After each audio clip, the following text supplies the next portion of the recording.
but it never was. Good evening. And now I'll never know of why or because. Hi, Serena. Pictures and paintings are etched in my soul, never fading or dying, 'cause they just don't ever grow old. Now all that I'm left with, all that I have, Gary, do you know who are wrote this? pictures and paintings etched in my soul. Check this solo out. This was left at my door today.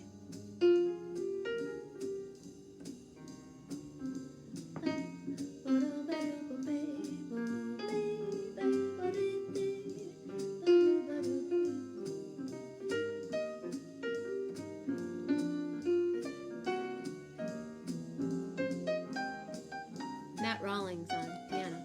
Sibla Savage.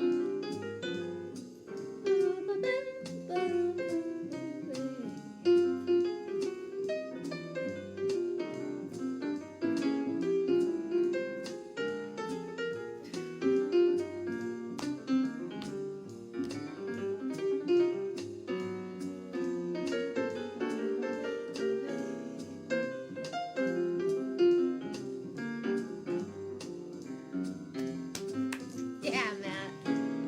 Hey, Jim. Might have been, Hi, Aaron. but it never was. I love that photo of your mom on And Facebook. now I'll never Oh, there's my alarm. why or because. Matt Pictures Rebenak. and paintings Dr. John. are etched in my soul, I had a really nice day. Hi, Richie. or dying, 'cause they just don't ever Pictures grow and old. paintings. Now all that I'm left with, all that I have, are pictures and paintings etched in my soul. Pictures and paintings etched in my soul. Derek Jones on bass.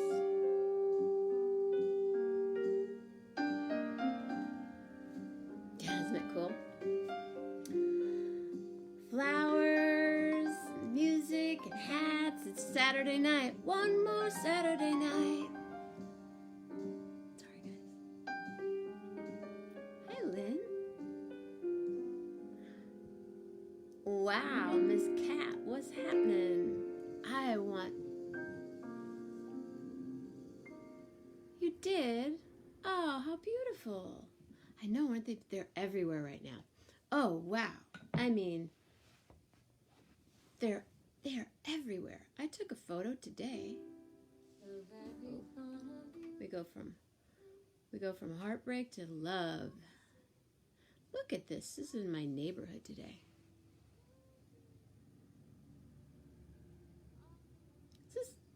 They're everywhere. They are everywhere. Look at that. What's happening? Tulips, flowers. I know, I love it. Usually there's a big, I'm in Michigan. And in Holland, Michigan, yes, there is a Holland, Michigan, and there really is a Kalamazoo, zoo. In Holland, they have tens of thousands, hundreds of thousands of tulips. And they have a big tulip festival, but not this year because everything's been canceled. Yeah, it's really pretty. Hi, Sam. I would love to see your flowers. Julie, did you post them online? Did you post them on? What did I say to her today? Face bath. I heard face bath. Benny called it face page. Happy Saturday night, everybody. Right? What did you do today? What are you drinking? I'm drinking kombucha and tea.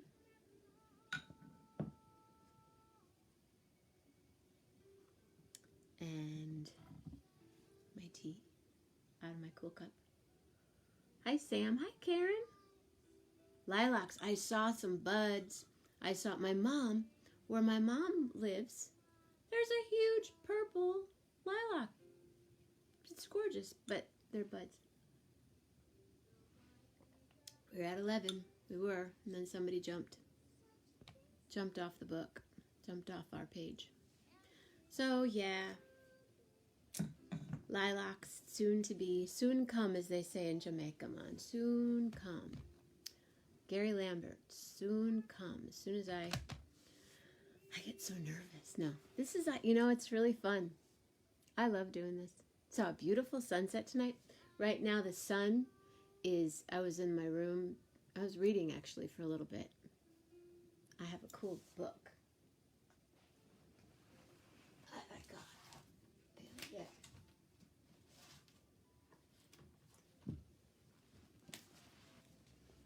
Mexico. Oh, Mexico. So I love books. This is kind of a heavy-duty book, though. It's literally heavy, but I'm all good. Thank you. I have a hat thing. Hi, Russ. I do have a hat thing. It's good, but I had to step it up tonight because Gary Lambert. And this is a little bit of a, kind of, it's tie-dye, but it's not. But I've worn this at many a dead shows, let me tell you. I have a dress that matches. Of course I do, right? Of course you do, Jenna. Of course you have a, oh, look at this. I'm a mess.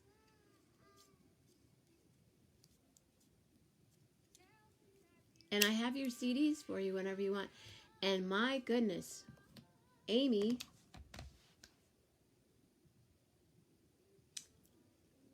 thank you so much for the donation.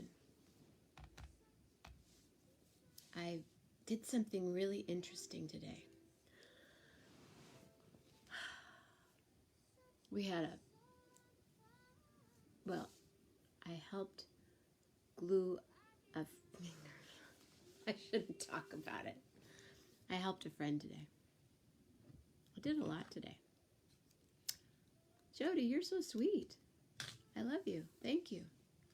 But Amy, you're the sweetest.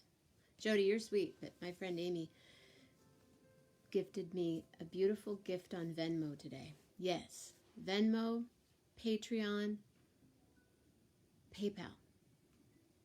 That's how it works. Mom says, it's not Mother's Day yet, Mama. Just kidding. Every day is Mother's Day. Just like when they say, Happy National Pet Day. I'm like, dude, you should see my dog right now. She's right in the middle of the bed with silk and cashmere, and Amy's super awesome. But what's Gracie saying? Cute hat. Hi, Emily. How's my Emily? Wait. I think, Mama, I'm going to call you just for a second because I want to. I hope she's awake.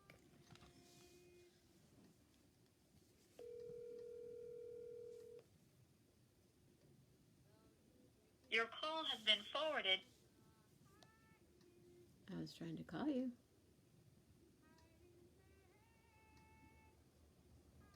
Hi, Emily.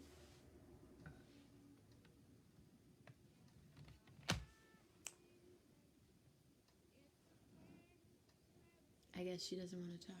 Well, let's see what she says. She's 3-dotting me right now. Sometimes it's not cool to 3-dot. You know what I'm talking about. Let's try it one more time.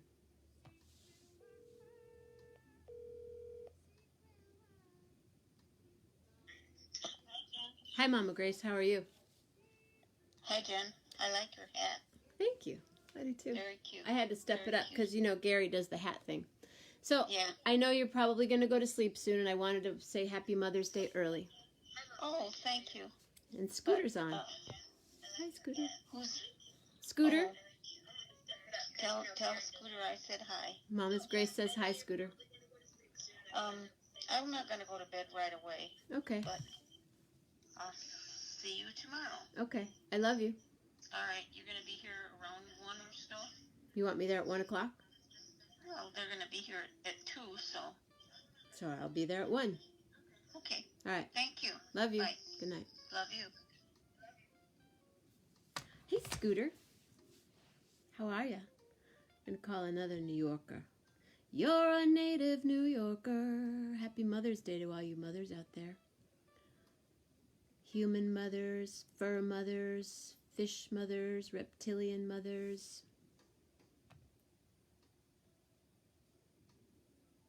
Fish mothers.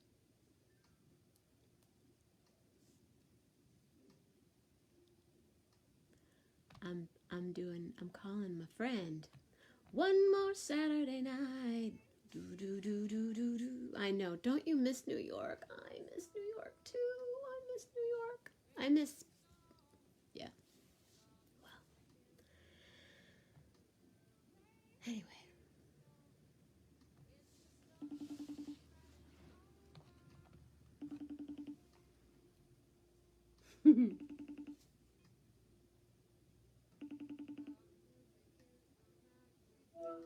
Hello. Hey!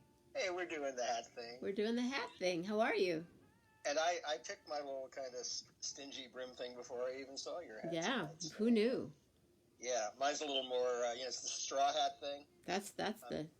I'm trying to conjure warm weather because winter is like sort of reasserting itself around here.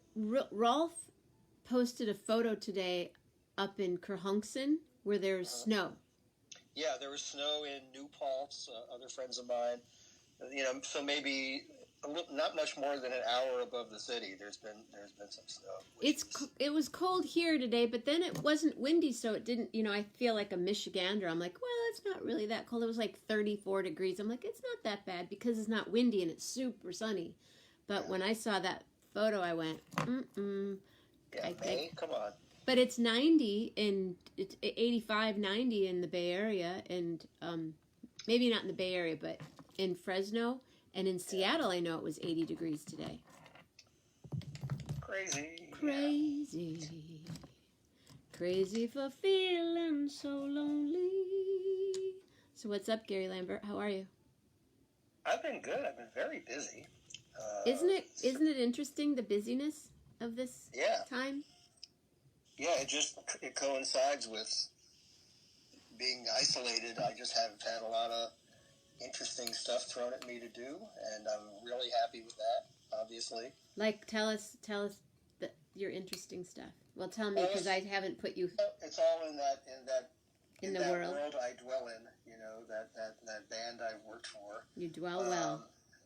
It's amazing that I keep getting things to do at their behest. It's so gratifying. And so I've been hosting these Friday night webcasts for the Grateful Dead, which has been a total blast. We are finding vintage performances in the video vault and streaming them on their YouTube channel.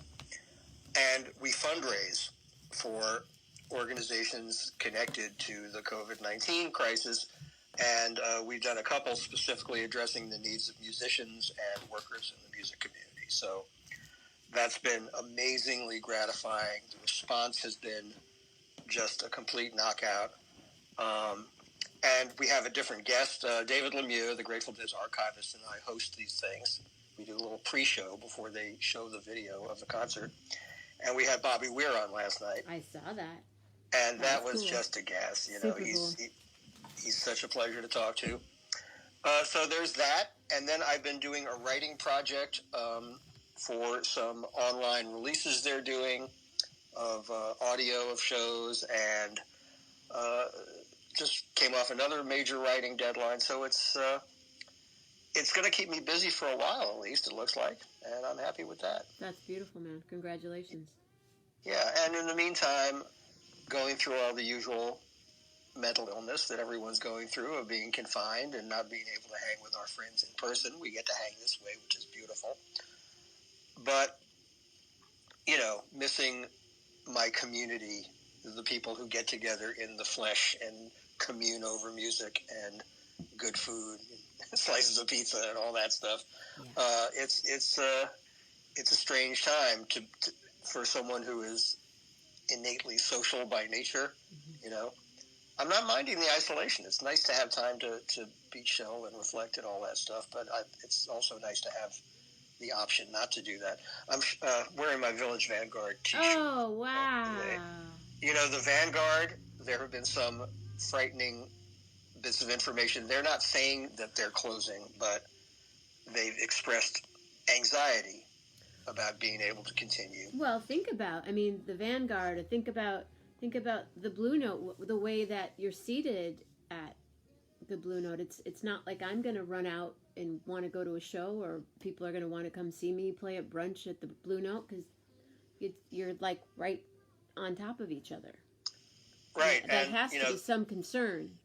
Yeah. And the Vanguard to me is sacred. Sacred. It's sacred ground. It's church. It's our church. And I have a feeling that it is so important that it won't possibly die. You know, that the musical community will step up, much in the same gratifying way that the cultural community saved City Lights Books in San Francisco. The Vanguard is at least that important. And I think some of the more prominent musicians who owe their careers to the Vanguard will step up. I'm sure there will be foundation grants, and there will be grassroots fundraising.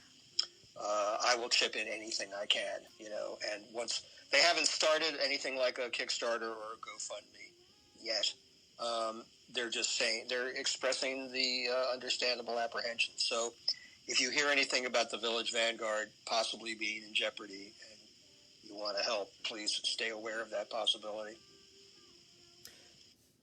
I'm getting questions for you. One question, and I shared my Little Richard story this morning. Do you have a Little Richard story? I saw Little Richard live twice. Wow. The first time was in 1965, so that would have made me 14 years old. And they used to have these, before rock and roll started being taken seriously as an art form, it was live rock and roll was promoted by the same people who promoted wrestling matches and roller derby. You know, and there was also mob involvement a lot of the time. So there used to be these package shows. The famous New York DJ Murray the K used to host them here in the city.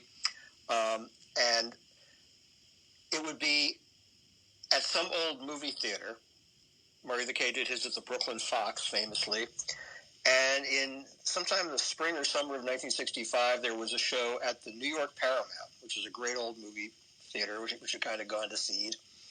And they would book like 3 to 5 shows a day with like a dozen acts on them. And every act would come out and play 2 or 3 songs. And then they'd turn over the crowd and bring in a new crowd. And these things would go on for a week. It was like music all day long. So Little Richard got booked onto one of these, the headliner of which was Soupy Sales. Soupy Sales. One of my early childhood TV heroes.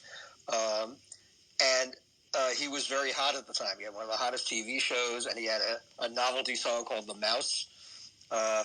So he was the headliner of this thing. And then they had the Hollies with Graham Nash at the time. Shirley Ellis, who did The Name Game. Shirley, Bo Burley, Banana Fan, Fofa. Yeah. And a bunch of other acts who you probably wouldn't remember anymore, or maybe never heard from again. But just sort of people who had like one hit of the moment. Oh, the Exciters, who did Tell 'Em, that great song, Tell 'Em, they were there. And anyway, Little Richard was on the bill. And so they told Richard, okay, you do 2 or 3 songs and then you get off. The promoter of the show, by the way, was Morris Levy, who was the head of Roulette Records and a notoriously connected guy. He was very mobbed up, very corrupt. One of those guys who always took credit for songs on the records, like co-songwriting credit, that he had no role in writing. So anyway, I went to one of these shows at the Paramount Theater, and Little Richard was told, you have your 2 or 3 songs. And what Richard chose to do was take pretty much every song he'd ever recorded and turn them into 2 or 3 medleys. And he ran 20 minutes over his allotted time. And compounded that by inciting a small riot because he took his shirt off, and then he took off his silver lame boots and threw them into the audience, and there was a scramble for them. So Richard got fired immediately after that show. He was canceled off the rest of the week's shows. What I found out later, many years later, because it wouldn't have meant anything to me at the time, was that the guitar player in Richard's band got totally fed up at that point and quit right after that show. And shortly after that, he was frustrated with his career in America, so he decided to go to England and try his luck there. He was this left-handed kid from Seattle. Jimmy, his first name was, Jimi. And years later, I found out that I had seen Jimi Hendrix's last gig with Little Richard. So that was, pretty cool in retrospect. I mean, he didn't stand out in the band. He didn't get to play like wild Jimi Hendrix-like solos. He was just a guy in an R&B band at that point. Mm-hmm. I've seen videos of that where you saw someone circles. You can see Jimi Hendrix in the background. He's playing like in an R&B. I don't know the name of the band, but so that's the second time you saw them. I'm sorry, that's the first time. That was the first time I saw Richard, and then he did one of his things of disappearing from the business for a few years, and becoming a preacher, and he did that like he alternated for a while. He called rock and roll the devil's tool, and started doing evangelism, and then he decided, well, maybe there's more money in rock and roll. I don't know. He came back to it. In 1969, he made kind of a sizable comeback because there was this whole rock and roll 50s revival thing going on. They were starting to stage rock and roll revival shows. And I saw Richard another time in Central Park. They had these shows at the old skating rink at Central Park where you paid like $1 or $2 for tickets, and you saw great acts. I saw a double bill of Fats Domino and B.B. King there. I saw an incredible number of great shows at it was called the Schaefer Music Festival, Schaefer Beer. And so I want to interject for 1 second there. So 1964, you are... 65, I was 14. You were 14, the first one. And you were living in Queens at the house you're in now. Yeah, I mean, junior high school, I guess, probably. And you just would go to school and then split for I'm going to go see another concert, and your mom and dad, did they go with you? Were they like, cool? Oh, no. They were cool. When I was in my early teens, they trusted me enough. And this was actually in the afternoon. I went to one of the matinee shows. It was a Saturday probably. Cool. So, yeah, I was going to hear a lot. I saw the Beatles at Shea Stadium, which was, of course, life-altering. Right in that same period. The next year, I saw the Beatles at Shea. Isn't he cool? But jumping ahead to 1969. Thank you. Sorry to interrupt. I just had to get that in my head. That's cool. Yeah. Just for context. Yeah, I was really lucky. I mean, growing up in New York was just such a cultural wonderland. I've never been able to imagine growing up anywhere else because, I started taking the subway on my own when I was 10, and it was safe. And I would go in and see like Broadway shows. I was kind of a musical theater geek before I was a rock and roll geek, and was able to go to all the museums and all that stuff. It was just incredible cultural advantage to be in this city. And so I was going to concerts all the time. And then, of course, later on, places like Fillmore East opened up to rock and roll. That was just the floodgates opening.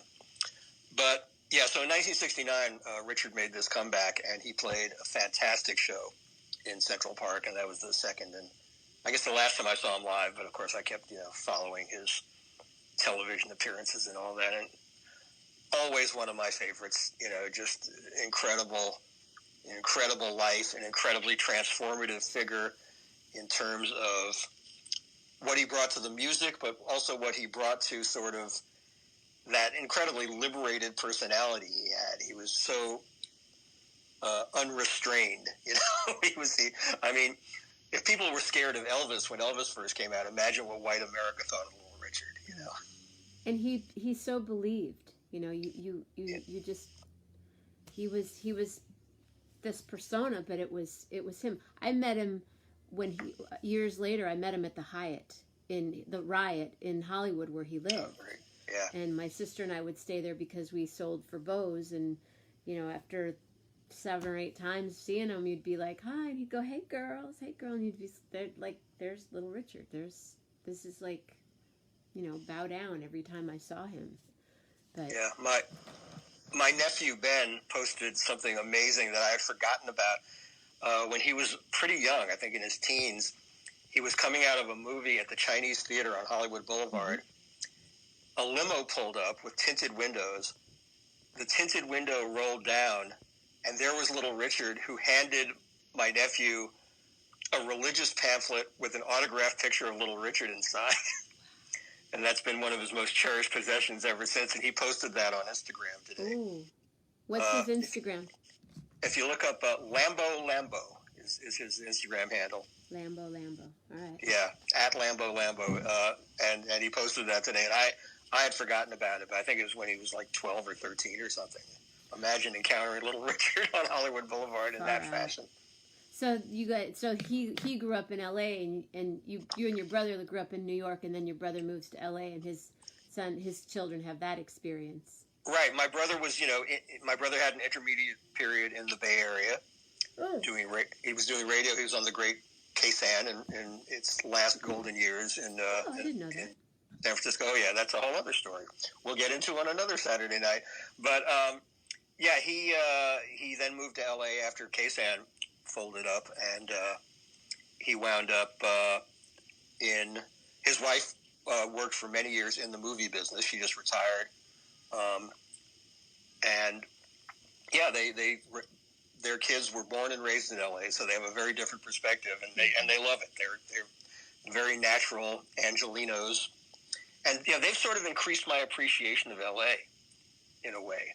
There's always this cultural disconnect from Los Angeles, from people from New York who are used to being on sidewalks and walking and having the urban experience, and people from San Francisco have their own attitudes about LA, and getting to know these kids from birth and seeing them grow up in Los Angeles and seeing what they value about the culture there has been, really kind of valuable to me in discovering more about the place. I'm with you. I mean, I lived in West Hollywood back in the day, in the 90s. In the late. Yeah. When did I live there? Oh, late 80s, early 90s. And it was an experience. And I still love to go down and hang out. I have family there and friends, and I love the food. And there's some hip stuff. There's a question from my friend Jeff Metzger. And I don't know, are you able to see the feed? Yeah. Because it's kind of a longer question. And if you can see it, if you scroll back, I can read it to you, but... Is this the one about me caffeinating? It's about, I saw Shakedown Stream last night. Oh, okay. All right. Okay. Here's a question for Gary. I saw Shakedown Stream last night and your interview with Bob. I could ask a lot of questions, read discussion about Grateful Dead and the tunes you discussed. My question is more general to today. Talk about your discussion about how the bands, and you talked about Wolf Bros, are going to try to play together live from different locations, because that's what we're looking at for the foreseeable future. And Bob seems to be ahead of the curve, no pun intended, on that. Okay, that's interesting. I'm intrigued to find out more about this. We can only dip a toe in it when we talked to Bob last night. But, people have been doing all these really cool creative things online to communicate with their audiences. A lot of solo performances, because that's easiest. And then people have been doing these fairly elaborate things where, one person will lay down a track, and then they'll send it to the bass player, and the bass player will lay down a track, and they sort of build this performance, which looks pretty cool and pretty spontaneous. But Bobby's talking about, real-time performance without all the latencies that happen between computers and between servers and all that stuff. And they're trying to figure out a way to make that work, and it's subject to a lot of technical issues that have to be surmounted. Yeah. But of course, Bobby's been involved in improving the art and science of making music for a long time, and delivering it to people. So he's got his best people on it. I'm really hoping he's able to pull it off, and might be able to do a show with Don Was in one place and Jay Lane in another place, and Bobby, at Stinson Beach or wherever he's going to be, and not have there be that delay between players that makes it dissynchronous. We'll see. I'm thinking, this is my thought right here, is if they were all to be at TRI together, it's large that'll be the enough next where step. they could, social distance and... Yeah. that'll be the next step when people can get out a little bit more. If Don, I imagine Don would have to make it up from L.A. Right. But when they can get in the same room and but still be safe, they can have maybe a small audience of invited friends, or just do it, send it out to the world. That's going to be a challenge for a lot of musicians, and I really hope that we can find the support and infrastructure to do it. I mean, it's not even. That's the part of the problem is, I've talked to booking agents, I've talked to club owners, and they don't know when they're even really going to open, for one thing. Yeah. And they don't know if they are going to open. Some of the venues that I perform at and book throughout the country, they're like, I don't know when they're not even starting to book yet. And then I also get concerned about there's going to be so many people that, how do I say this? We're playing in larger venues, that those larger venues won't be hosting music anymore, so the larger groups will be playing in smaller venues. Yeah, and maybe the business model for that will be selling webcasts, right. Maybe do it as a subscription series so people they can get money up front to help underwrite it. I don't know. It's going to be an incredible challenge, and it's going to take an enormous amount of ingenuity, and it's going to take people with seed money, to back it up. I hope they can make it work. I mean, if venues can open to the extent that they can use their facilities, without having a packed house, and get the music out there, that might be a beginning. Venues like my friend Pete Shapiro here has the Brooklyn Bowl, right, and has the Capitol Theater, and he built those places with built-in incredible webcasting facilities.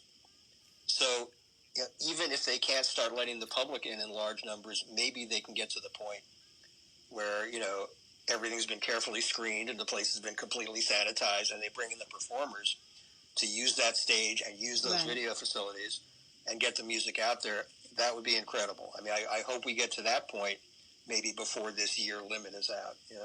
We'll just have to see. It's a matter of complete uncertainty at this moment. But I'm glad that people are thinking about it. I'm glad that people are working on creative solutions. I have a feeling that part of my prediction with all of that is I'm not trying to be, I just think Live Nation's going to do some, Live Nation meets Netflix or something, just. Yeah, they've got the money. Live Nation meets Verizon, and yeah, it's going to be, but anyway.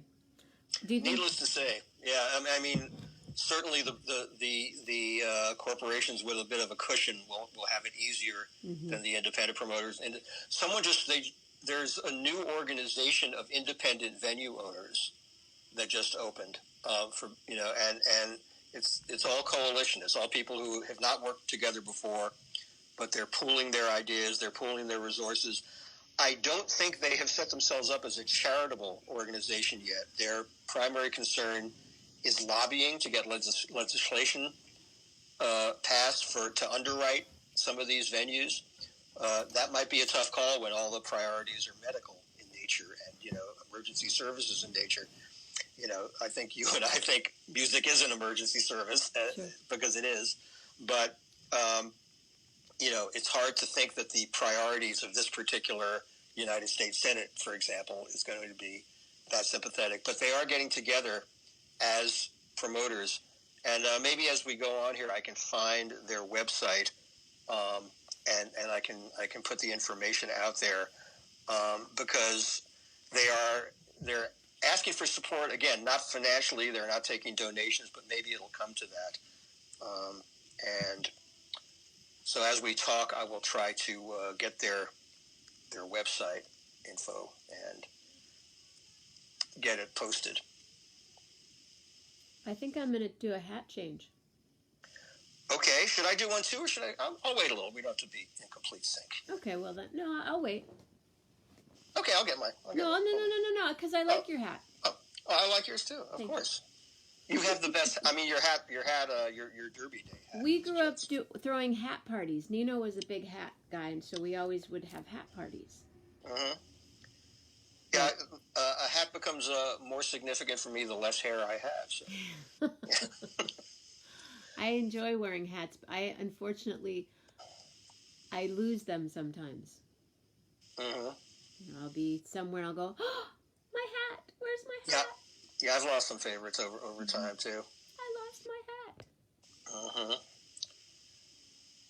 Yes, the National Independent Venue Association. And they're asking for federal financial relief, and I imagine they're also lobbying with their states. There was an article in Rolling Stone that says 1,000 music venues across the U.S. are in danger of closing. Yeah, I think it's someone like Sam, at the back room. Creating this incredible space and so, beyond grassroots.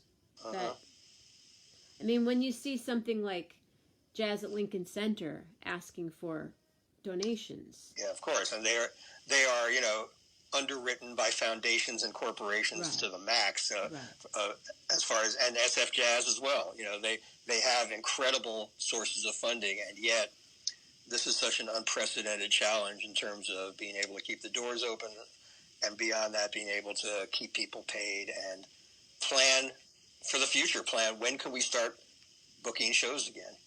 Yeah, I haven't actually. I mean, I've talked to some people. They haven't started. Have you talked to anybody that's actually booking anything at this point?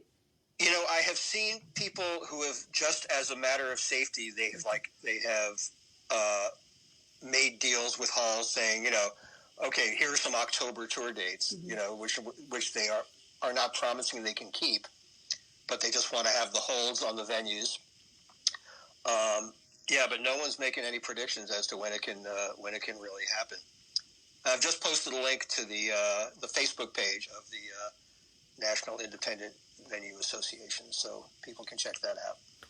Jeff Coffin was on last Friday.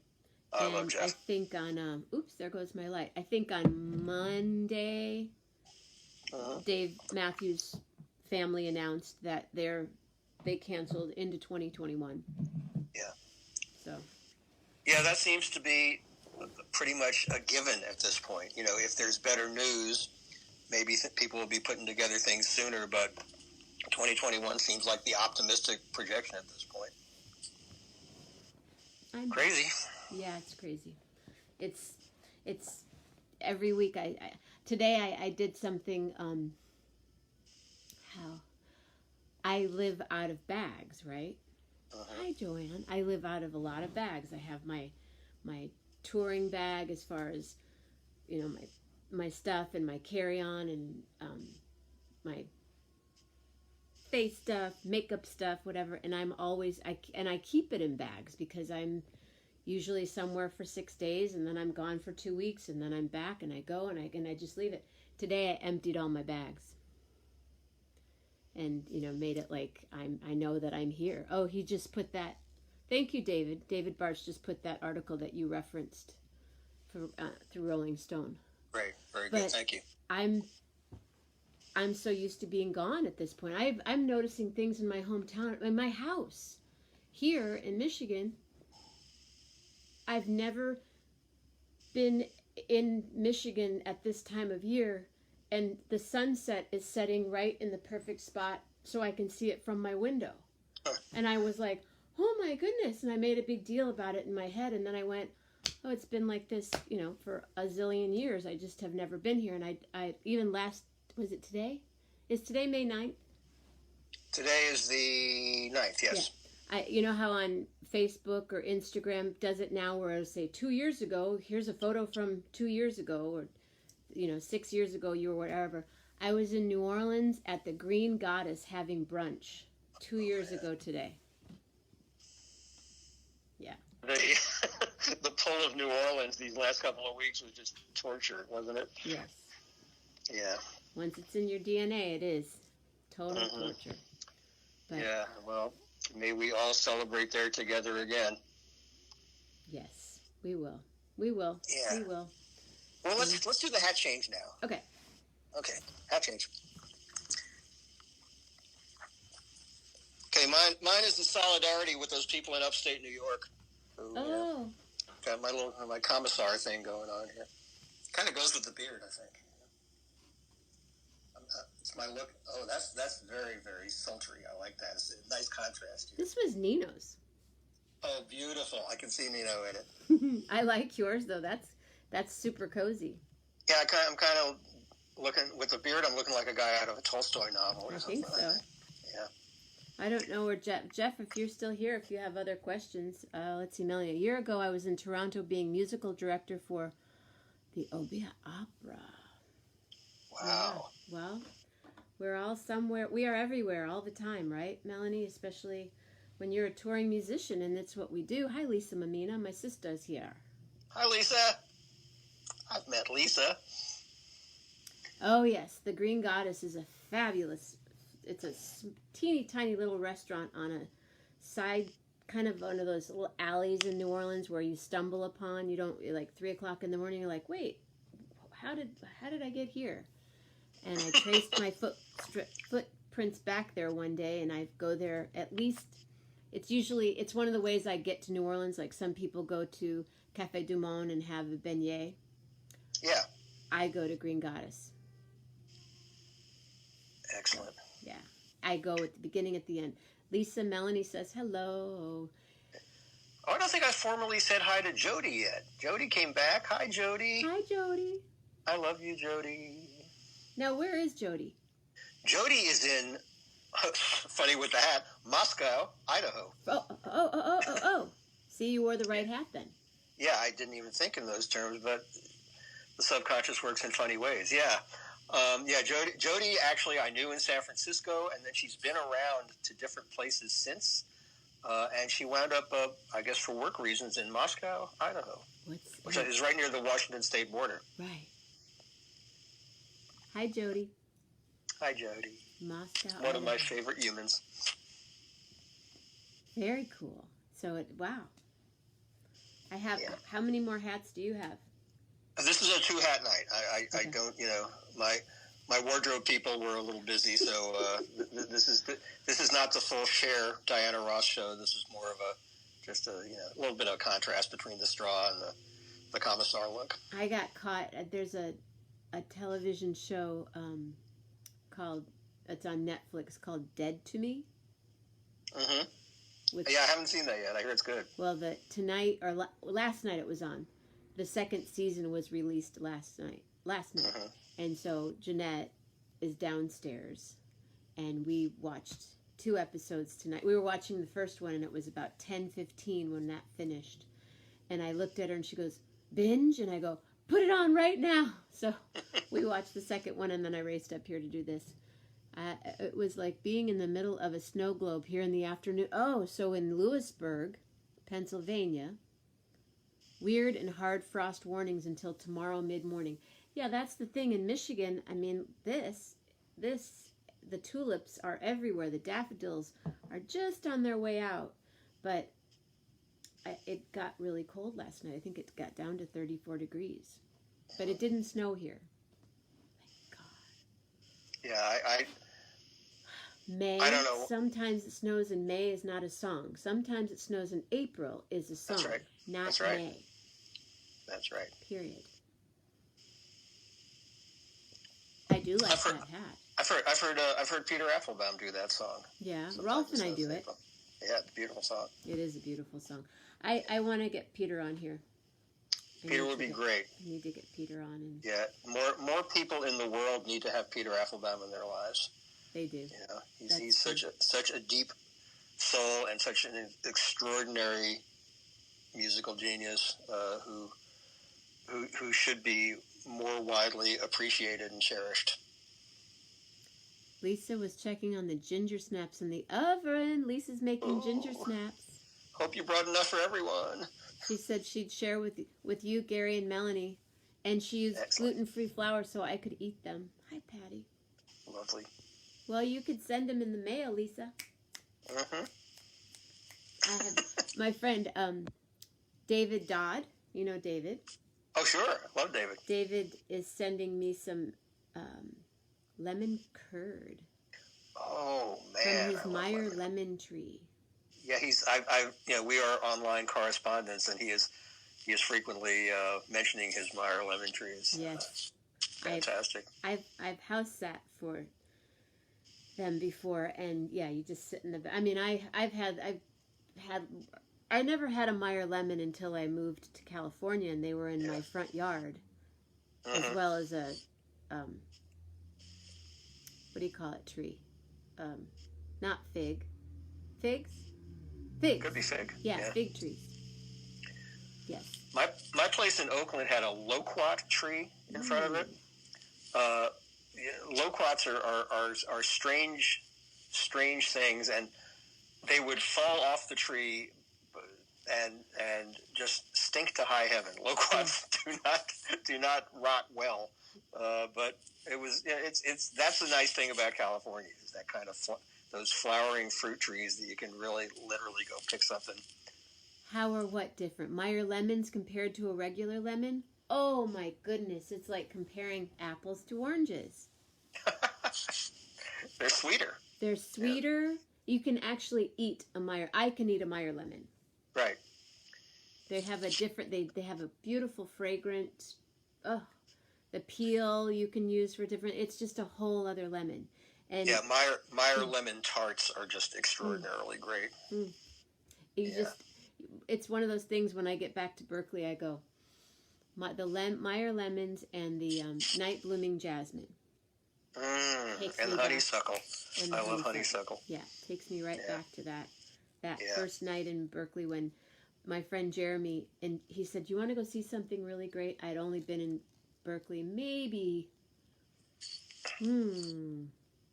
5 days, 3 days.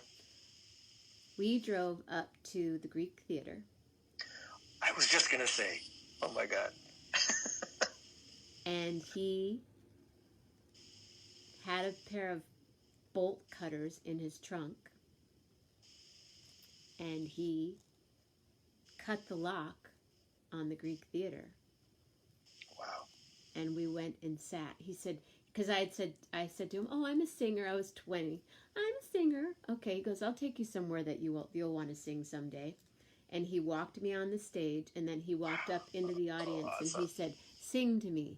And I sang. And you could hear, the acoustics are so perfect in there.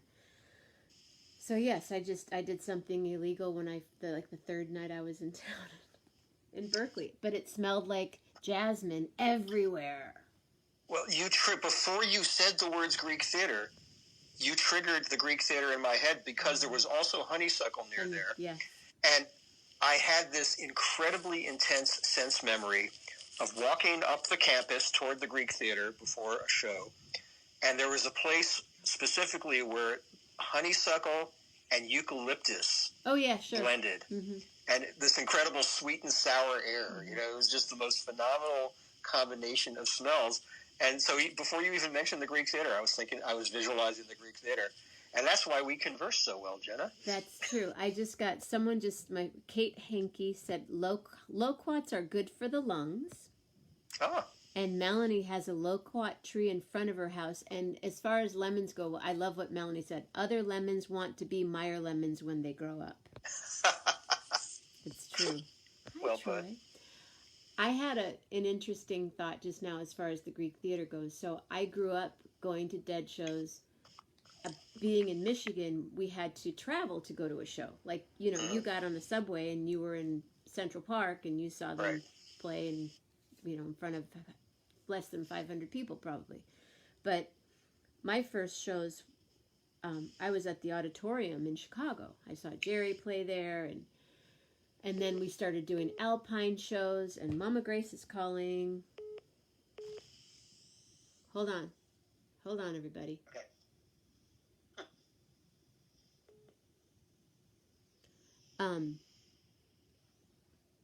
I should say. Well, maybe she'll call back. Are you okay, Mama Grace? Text me. So, we would drive to Alpine. And when we'd go to Alpine shows, they'd play for 2 nights. Right. And the lighting just got strange, so I'm trying to find you. a darker spot. Yeah, it looks pretty good. Anyway, so when we would go to a Alpine Valley show, we would leave Thursday and camp there and be there Friday, Saturday, Sunday. And then go into Milwaukee or, and we'd hang. It'd be like, I was 14 and I was going to shows. Uh-huh. And then, hi, Diane. And then when I moved to Berkeley, and then you'd be in Alpine and someone would say, hey, you want to go to Colorado? And I'd go, okay. Yep. Yeah? Mom, Dad, is it okay if I go to Denver for the weekend? When are you coming back? In about 10 days. Sure. Okay. And then when I moved to Berkeley, I could walk to the show from my house. Yeah, I had several places I could walk to, either Henry J. Kaiser or the Greek. Right. And but it took so long. Hold on. Oh, I'm not moving. Is something wrong at my end? Are we frozen for you guys? No, I'm seeing you. I'm seeing you move. You are fully animated. Gracie says she's at a standstill. I'm sorry, Mama. Maybe it'll kick back on. But it was such a weird, mind-bending thing because I was so used to doing Shakedown Street till 5 o'clock in the morning, and then go crash in my tent or outside or in the car or something, and then it was like, okay, the Greek theater show, you're over, and we'll go home now. What? Home? But we could just walk home. And then Kaiser. Oh, one time at Kaiser, I shouldn't say this out loud. One time I was altered at Kaiser. That's okay. We're all adults. And I was walking in a little late. And they start with Shakedown Street. They start... No, what was it? I have it written down in a book. Phil starts playing.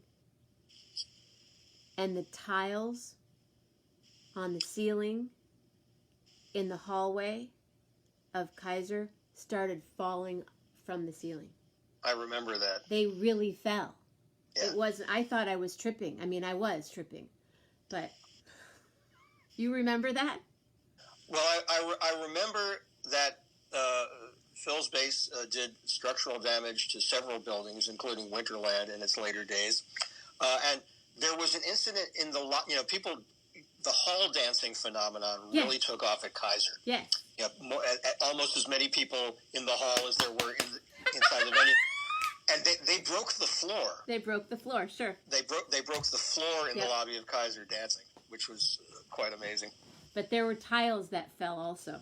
Yeah. Yeah. Thank you for confirming that. That was like 1986, 87-ish. Yeah, probably. Something like that. Oh, good. I'm not frozen, according to Melanie. No, I'm not You frozen. are not frozen. But it sure is kind of not warm here, you guys. Yeah, that is for sure. I could use something a little more explicitly summery right around now. What's the temperature where you are now? Right now it's in the 40s, although I looked up what they call the real feel on AccuWeather, and it's like 34 real feel. And as we said, we had snow a little ways upstate, so it got cold enough for snow not far from here. Yeah. And I'm not amused. I'm not digging that at all. Because the potential, if it happened in New York today or last night, it could happen here tomorrow. Yeah. But so, there have been such an incredible progression of weird things happening.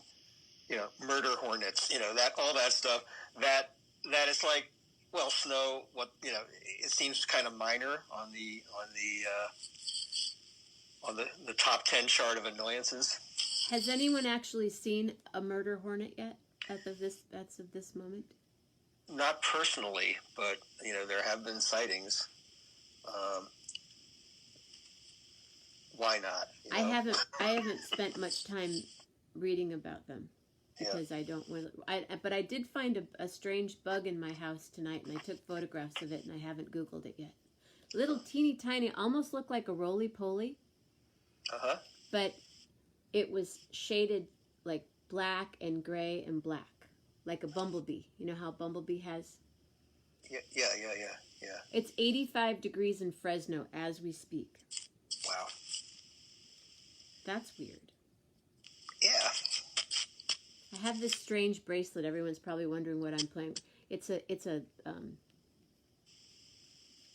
like a rubbery kind of bracelet, but it looks like jewels. Here, I'll show you, just so you know what we're talking about here. Oh yeah. Oh, I like that. But it's all bendy and squishy. Yeah, it's like it's sort of like they look like gel kind Yeah, of. it's a things, gel. yeah. It's a gel bracelet. I have no idea. Laura gave it to me, my friend Laura, like it. and I'm just sitting here. I dig that. Yeah, Viva California. Yes. So, anyway, that's just where we're at. That's how We are. We're dealing. We're dealing. And incredibly grateful for friends to talk to. This is how I celebrate every day and every night. Yeah, it's again, I've said this about music, but I say it about, just the possible benefit of this making us more appreciative of so many things, human contact of any kind. Jody is someone who I have been texting with constantly while this has been going on. And it's great because we were friends in California who then were out of touch for years and years. And just the last few years, we've been, incredibly blessed to be reconnected, and we are taking maximum advantage of it right now. And same thing with you, Jenna, and all these new friends I'm making here, and it's a great thing. I mean, the thing about friends on Facebook, it's like such an abstract concept because, I get friend requests from people who I've never met, and because I have this sort of weird, very specialized public profile, I don't want my personal page to be a fan page. Right. So I kind of tend to, if I get friend requests, I say, oh, well, this is someone who really knows this friend of mine. I try to make the connections a little more personal because I don't really. Do you go to their page and check them out to see how you're connected? I do. Yeah, I do that. And the Grateful Dead Association is like a double-edged sword in that.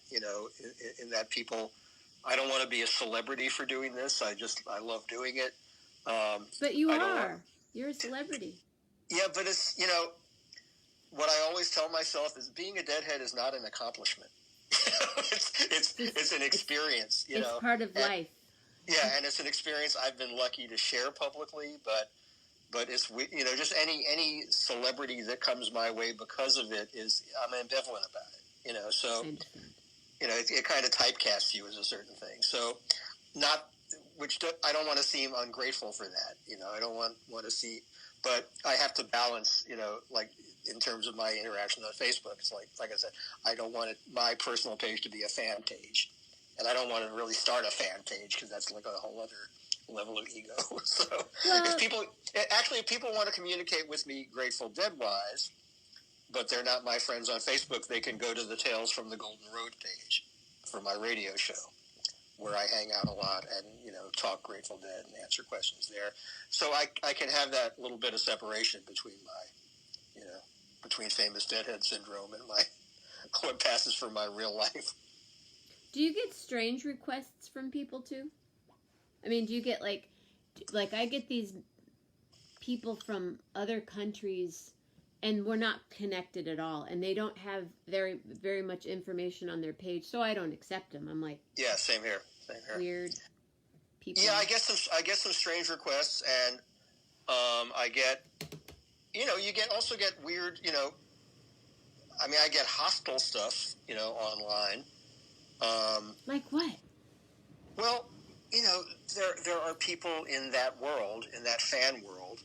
I'm sure you know this, Like if you look at the comments section on, on some page related to your favorite band or anyone's favorite band, there are people who are kind of creepy about it. Oh, creeps! Total creeps all the time. And I'm trying to keep myself insulated from the creep factor, but still open to communicating with people. And it's it's a challenge I've never had before because when most of my work for the Grateful Dead was done in sort of blissful anonymity. because I was the writer and editor of their newsletter, Right. and I didn't even put my name on the thing. My name was on the first issue, and I started getting creepy mail, so I said, take my name off, because I don't want this to be Gary Lambert explains the Grateful Dead to you. I wanted to be sort of the neutral voice of the band. You know, I wanted to take their ideas and just report Right. without editorializing. I tried to keep it as adjective-free as possible. So that was a nice that was a level of, okay, I'm doing my work, I'm doing this work for the band, but I also can be invisible. And now that when I got on the radio, the time it really hit me that, oh my God, I'm a celebrity deadhead. Yeah, yikes! Someone recognized my voice at Radio City Music Hall and said, "Are you Gary Lambert?" Oh, you're kidding! Like you were just sitting there talking with someone, I and was they talking to overheard friends, and someone said, "I know that voice. Are you Gary Lambert?" I said, Wow. "Whoa!" It was very nice. The interaction with the person was nice, but it's also like, oh man, I've been outed. Well, you do have a distinct, and you know, I listen. That's my thing. I listen to voices. I always, when I'm making, I book all my reservations for planes. I actually call. I don't do it online. And I sit there and I talk to the person. I'm like, you have a really nice voice, and where are you from? And I'll guess usually what part of the country. How did you guess? Or are you Jamaican? Or are you South African? Or whatever. I'm so into voices that I could see where I would hear your voice and know it right away. Yeah, it's funny. And also, well, actually, I've gotten some friend requests from people who I've seen in the flow here, friends of yours. Yes. And of course, I accept them right away because they're friends of Jenna's. Yay. So they're obviously awesome. I call that an 11-11 with Jenna connection. Yeah, I'm very happy to have those connections. I've seen some people, well, with Jim and Mark Ruffin, and I know you know Mark Ruffin from Sirius in New York, and he's at Jazz at Lincoln Center, and then another, my cousin Armando, connected with another friend of mine today that I've never met, and some people, interesting people, come here based on who I have as who I'm, like with you tonight. I'm hanging with you, and your people, like Jody. Right. I didn't know Jody before, but right. now I invited Sassy Sharon too, but I'm not sure if she made it over. Sassy. Yes. My hair is at that short right now. It's quite sassy. You got the sassy thing going on. Oh, yeah. It's totally sassy. Yeah. Yeah. It's super sassy. Mm-hmm. So, yeah. But it's all about it's community and connection, and it's weaving into life. Yeah, and that's the best aspect of this whole social media thing, which has incredibly horrible things about it and, you know, creepy things about it. But if we use it to our purposes and don't let ourselves get too sucked into the nasty purposes of it, you know, we can make it a tool for community. That's all. That's the reason I'm here. I still haven't mastered Zoom. I haven't really tried Zoom. I've communicated with other people through other methods, but not Zoom thus far. Yeah, I've you know, people invite, and then sometimes where's the password, and you can do all these. You can do a lot with it, but I just haven't spent the time. But I did make a Vimeo page. Oh, Vimeo's cool. Yeah. Yeah, I did. I just learned how to put videos on Vimeo this week. Yeah, it's a little more under the radar than YouTube. You know, it seems like a little more like a because what I want, thing. Yeah, what I'm trying to do in my brain is there's a streaming company, and I haven't figured out how to stream this to go to multiple platforms. So to go on Instagram, to go on Twitch, blah, blah, blah, Hipsterville, USA page, platform. But there is a way to do it. To be on YouTube Live, Instagram, and Twitch with this all at the same time. Yeah, it's really it's strange. It's strange that for a while Facebook had a facility where we could have been doing a split screen thing here instead of I love your incredibly ingenious cell phone thing, but Facebook had that facility, and then they took it away. I don't know why. Well, it's there sometimes, and it's there. What's interesting, like I like this because then I can take you back here, and you're like you're here, and hi, Gary, or I can move you over here. True. But for the first few weeks I did it, I was holding in my hand. I was holding my phone, and then my hand I couldn't move it the next day. Right. But the split screen. Why was I going to say? Oh, what's strange is, so some people here tonight, when they come on, it says, like Diane Bond, it says, bring them on camera. But not everybody. Right. Or somebody, say hi, say like tie-dye Patty gets on, but she doesn't get to bring them on camera. Troy Longpre, bring him on camera. So I don't know how it decides who I want to bring on camera, because I would not do that to those people anyway. Sure. But it didn't say when you came on, it didn't say Gary Lambert, bring him on camera. Right. I don't know. This is gonna get. I think there are going to be more and more ways to do this. Because it's going to be both necessary to communication and really desirable to people to do this stuff. So I'm just hoping that people keep developing new methods. There's Google Hangout, and there's another Google somebody or other. I don't know. I miss sitting in the Royal Cafe and going, hey, there's Gary, or that's what we hope for again. And we each have our cool little places, that are both special in memory, and they're places where extremely memorable friendships were forged. So I hope we have that back soon. There's a restaurant in Ohio, I don't know if it was Cleveland, but this woman, in between each table or booth, she put shower curtains. I like that. Is going to spray them down every time. That's that spray that they're spraying on the planes is a little bit, makes me a little uncomfortable, I think. Yeah, that's kind of scary. You have to worry about, and of course, just the recirculation of air on planes is like a major scary factor. I did see, was it in somewhere like Amsterdam, there was a cafe on the banks of one of the canals there, and there are these little like two-top tables, and they built these little like sort of glass tent enclosures. Oh, I saw that. Yes. And they're architecturally very beautiful, and they will allow people to be socially isolated. I really kind of dig that. So it could be also, new frontiers in restaurant design could come out of this, I guess. I did see that. Yeah. But it does take me back to the, will we ever go to Yoshi's again? I know. Man, I hope so. I mean, the fact is there have been pandemics in the world before, 1917 being the last most hideous one here, and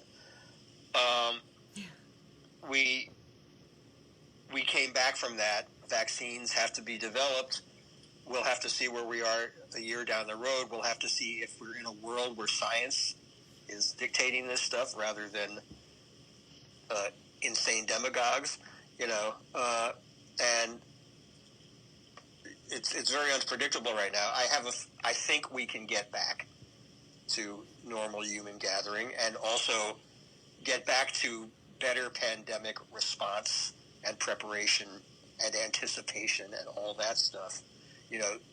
This was such a perfect storm because of the idiotic anti-science mentality, that unfortunately rules this nation right now. And I think it can be better. I love hearing you talk. I love hearing you speak. I can only think that way. Otherwise, I'd be in a very dark place right now. I understand. Oh, so well. Yeah. Well, Mr. Lambert. Ms. Mammina, I love you so much. I love you so much. I love everyone out there. All of you who I haven't personally met yet, Jody especially, Jenna especially. And hey, I think I'm free next Saturday night if you're not getting tired of me. One more Saturday night. Yeah, it's our tune. Okay. All right, I Good. love you so much. Have a great night. You too. Oh, because next week, can we talk about your mom? Let's talk about my mom next week. Yeah, that's like that's a whole segment unto itself. We're going to talk about, come back next week, you guys. Wait, we're talking, it looks like our careers are going to be on hold for a long time as another musician, Bill Winkler, and food. Oh, food buffets. Forget about it. Forget about food buffets. Yeah, absolutely. But next week, hi, Carolyn Brandy. Carolyn Brandy's here. Hi. Next week, we are going to talk. I know it's Mother's Day this week, and that would have been a good thing, but I forgot. So next week, we talk about your mom. Yeah, and we got to get my dad in too, because his life was equally remarkable, if not as publicly celebrated. Deal. All right, love you. I love you too. Bye. Thank you. Bye. Gary Lambert. Hi, Carolyn Brandy. Melanie DeMoore's here. Lisa Mamina's here. Carolyn Brandy's here. Jeff Metzger. It's Saturday night. One more Saturday night with Gary Lambert. One more Saturday night with my brother Nino's hat. It's kind of loud. Carolyn, you could play this. She's amazing, I know. Just chilling. Just hanging. Just here on a Saturday night. Gary Lambert is a dear friend from Oakland that I met in Oakland and lives in New York and works with the Grateful Dead and many people that you know in the world of music. He's a writer. And he comes on every Saturday night. And I would love, I don't even want to do this in front of Carolyn Brandy. Carolyn Brandy, I would love to invite you to be a guest on 11:11 with Jenna. It would be 8:11 a.m. or 8:11 p.m. your time, which is my time, but right now it's Eastern Standard Time is my time. So think about it. Oh, please. Wouldn't that be cool, Melanie? Melanie's here all the time. It just makes me, I just love it. And I'm giving a hug. I'm hugging myself, everybody. Hug yourselves. Please, take a moment. We're all working really hard.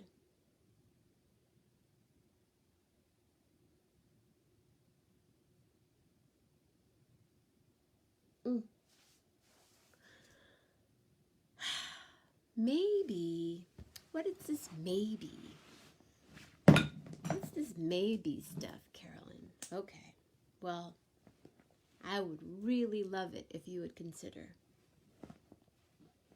hanging out sometime with me. It's really easy. I call you on if you have an iPhone. Oh, thank you, Julie. Hugs to you. Hugs to everyone. I know when my last hug was. It was on March 11th. Well, no, every day. 7 days a week. 2 shows a day.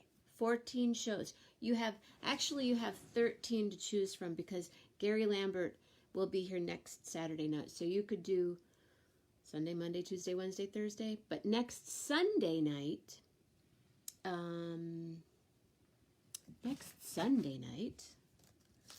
I will be talking with Cookie Marenko. Cookie is someone that I have made many what I call beautiful and timeless recordings. Oh, thank you. And she's a Bay Area badass producer, studio owner, record label, own a record label called Blue Coast Records, and she's going to be on next Sunday night. So you could choose Monday, Tuesday, Wednesday, Thursday, Friday coming up.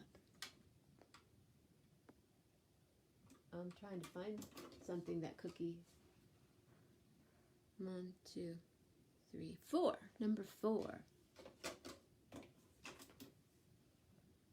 It's almost Mother's Day. So, anyway, Carolyn, Monday, Tuesday, Wednesday, Thursday.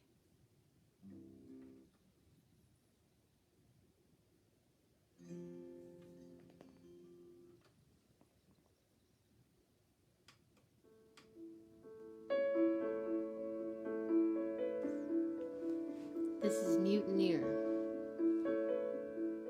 And Matt Rawlings playing piano. So, yeah, it's quite a movie, isn't it? Yo ho ho and a bottle of rum. Well, Hoist the mainsail here. if you ever feel like floating on, message me. Melanie, this week, Monday, Tuesday, You're my witness. Wednesday, Thursday. I'm your mutineer. Tomorrow, I was born I to know, it's rock way too the much. boat. Some may sink, but That's we why I wear will hats. float. Grab your coat. Let's get out of here. Oh, you're my witness. I'm your mutineer. I don't know why it's doing that. Long ago, Anyway, lightning flashed, thunder Thank you. followed us. I'll find it online. Us here. It's here. I know it's here. Hold on. Hold on to your love. You've got to hold on. Hold on. Those are my girls. En Vogue. Maxine.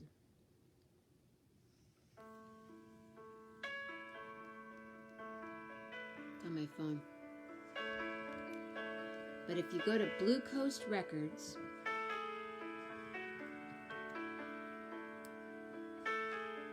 and search Jenna Mammina, you'll Yo ho ho and a hear bottle enough of music. rum. You'll hear enough Hoist Jenna. the mainsail, here I come. This is with Matt. We did Ain't no room on board for the insincere. in 2003. You're my witness. I'm your mutineer. It was a while ago, huh?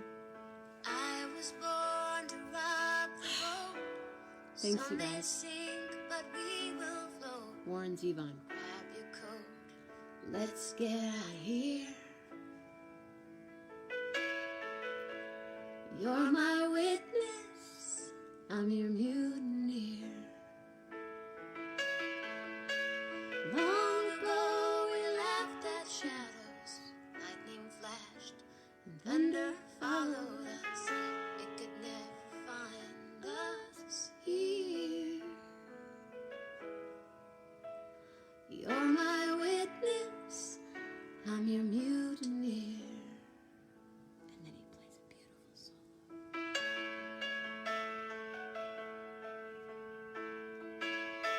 Thursday, I bought a book just for 11/11.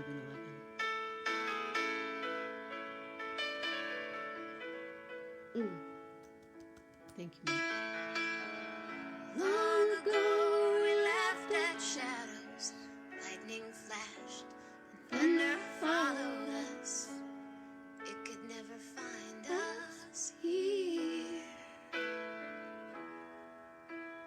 You're my witness. I'm your mutineer. I was born to rock the boat.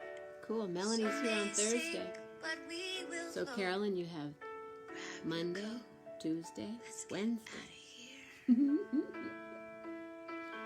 in the morning. You're my witness, I'm your mutineer. You're my witness, I'm your mutineer.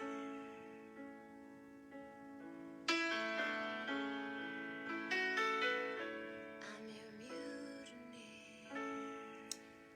Thank you. What time during the day?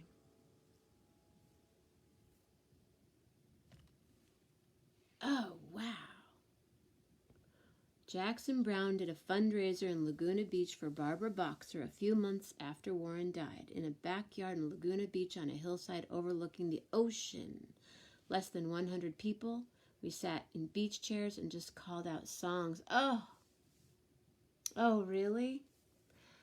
I love Warren Zevon. I covered quite a few of his songs. Happy Mother's Day to Mama Grace, for sure. And your CDs are in the mail, so you should be getting them soon. Have a lovely time. You're going to see your mom through the window tomorrow. You're a good son. And I know many of you have your moms in your hearts. And they get to be with us all the time.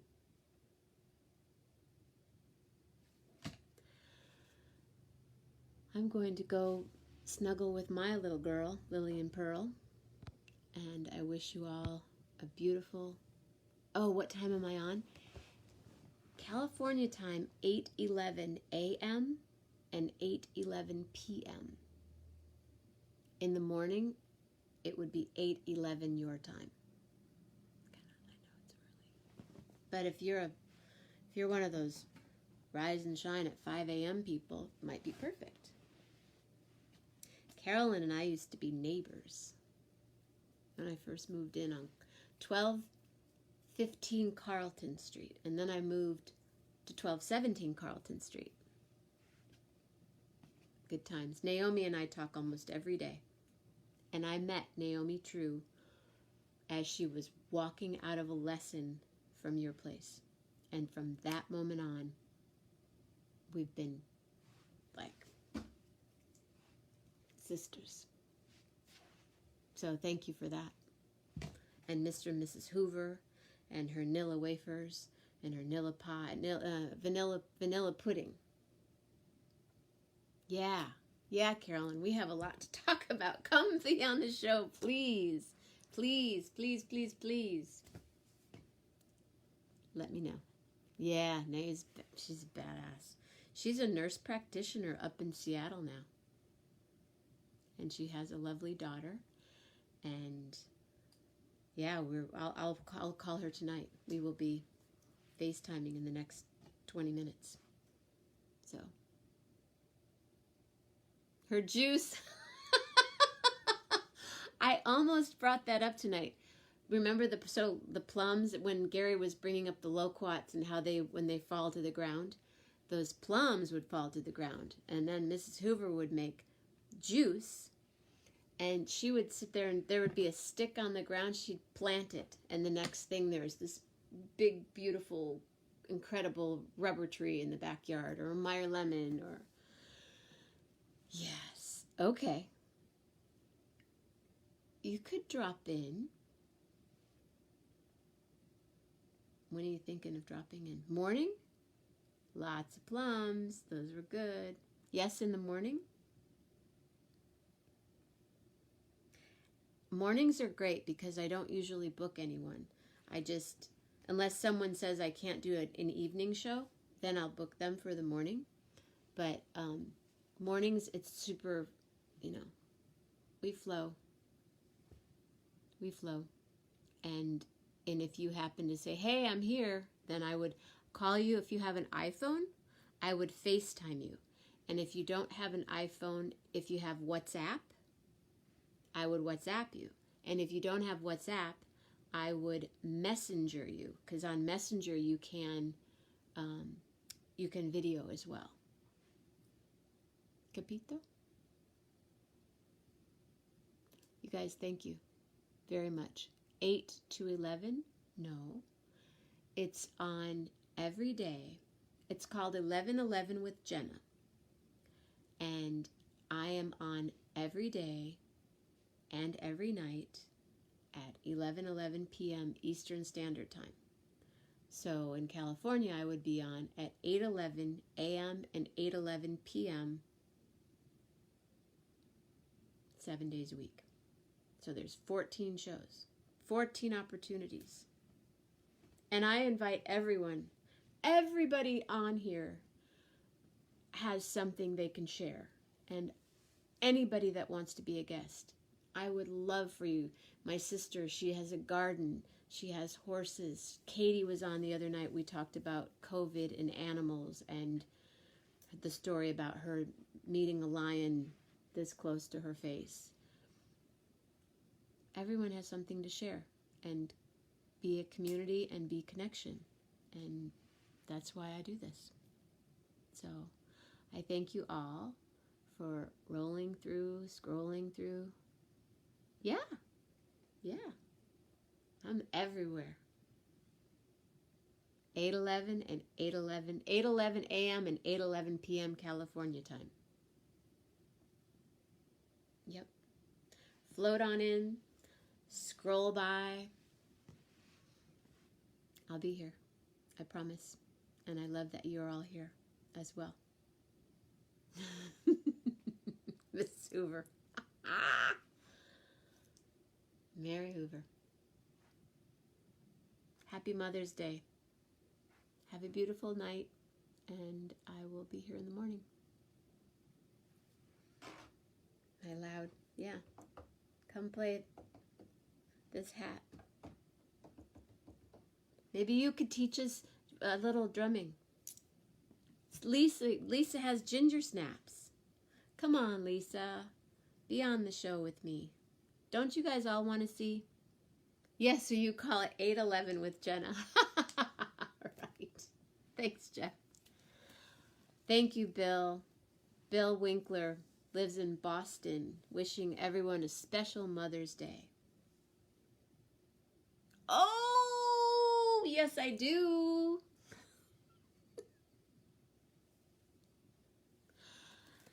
We'll have to talk. We'll talk 12:15 Carlton stories. I have a few. I know you do. Oh, I love those people. Bill and Mary Hoover. Come on, Lisa. I want to call her right now.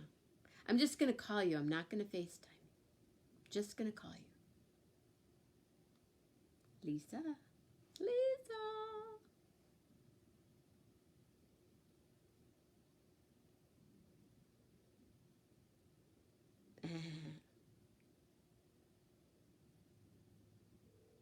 The picture window he painted. Yes, I remember. Is she going to answer? Are you going to answer, Lisa? Oh. Well, I don't get cookies, but I did get, she's not answering. Oops, we missed your call.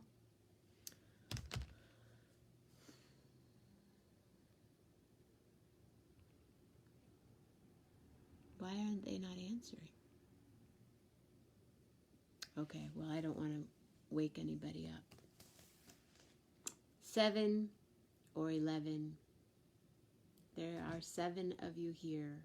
And on Mondays, Carolyn, if you're still here, I hang out on Monday morning.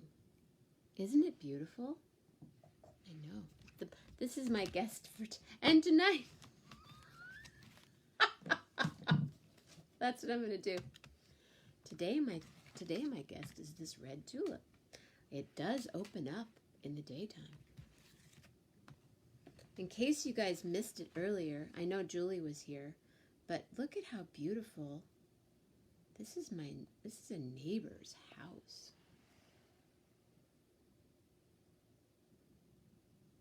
That's their front yard. Jody, you're still here. I love you too. Cool. Jody, will you be a guest sometime? Carolyn Brandy, Monday morning, a.m. Because I stay on I stay on until, last week I was on until I think there were 2 people left. You know, you kind of sit here and, isn't it just beautiful, right? Oh, the yard? I know. And the house is painted really, the house looks like this.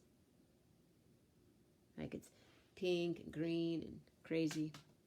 You will? Oh, Jody, daytime? Nighttime? It's the right time of the night. The stars are twinkling above. Name that tune. Okay, Monday morning, Carol and Brandy. Get your drums out, people. Get your congas out. Get something to, and we'll have a little drumming with Carol and Brandy. Oh, I'm so excited. See? This is why someone asked me the other day, how can you do 2 shows in a day? And I go, how can I not? Because this just brings so much joy to me. And now Julie and Jody, you're going to see Carol and Brandy and get inspired, and I know you will. I promise you. I promise you. And then maybe the next day there will just be a flower or a candle or my Soda Stream bottle. I love my Soda Stream. Thank you very much. Thanks, everybody. I appreciate it. Again, this is part of what I've learned this from podcasts. If you would like to donate, I do have a PayPal, I have Venmo, and I have, what else do I have? Patreon. That's it. And tomorrow at 1 o'clock California time, it's 1 o'clock on the West Coast, Tuck and Patty. Tuck and Patty are having a special Mother's Day concert. Tuck and Patty tomorrow, 1 p.m., which would be 4 p.m. Maybe if Jeff Metzger, if you're still here, if you want to throw up the link for Tuck and Patty for tomorrow. They skipped last week, and now they're on this week. Ciao. Have a beautiful night. Happy Mother's Day. Happy sleeping time for some of you.